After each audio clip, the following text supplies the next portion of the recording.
Sa iba pang balita, isang Hollywood personality naman at animal rights advocate ang kumilala sa akbang ni Pangulong Aquino upang pangalagaan ang elepanteng si Mali. Kung sino ito, alamin natin sa report ni Jackie Sai. Bilang at ng isang kilalang Hollywood actress na si Pamela Anderson, inanyayahan niya sa isang dinner date sa Los Angeles, America si Pangulong Aquino. Ang imbitasyon ay ginawa ni Anderson bilang pasasalamat sa pagtulong ng ating bansa kay Mali, ang 39 years old na elepanteng nakakonfine sa Manila Zoo. Pinuri rin niya ang Pangulo at ang Pilipinas sa isang sulat na kanyang ipinadala.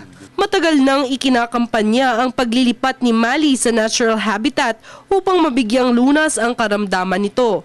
Maliban kay Anderson, maraming kilalang personalidad na ang nagparating ng kanilang mensahe kay Pangulong Aquino. Iilan sa mga nakiusap kay Pangulo para kay Mali ay ang British rock icon na si Morrissey, French film legend na si Brigitte Bardot, Nobel Prize author winner J.M. Coetzee, at wildlife conservationist na si Dr. Jane Goodall.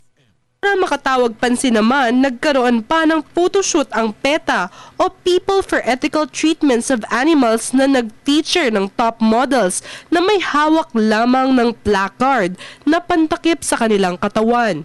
Kaya naman hindi na pinalampas ni Pamela Anderson ang pagkakataon upang maparating ang paghanga sa Pangulong Aquino.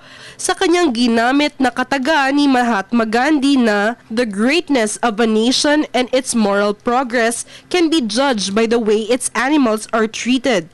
Dagdag pa ng aktres sa kabila ng political and personal interests, ang karakter at integridad ng Pangulo ay nagbibigay inspirasyon sa kanya.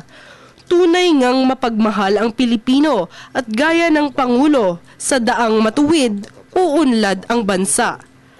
Para sa Telebisyon ng Bayan, Jackie Sai.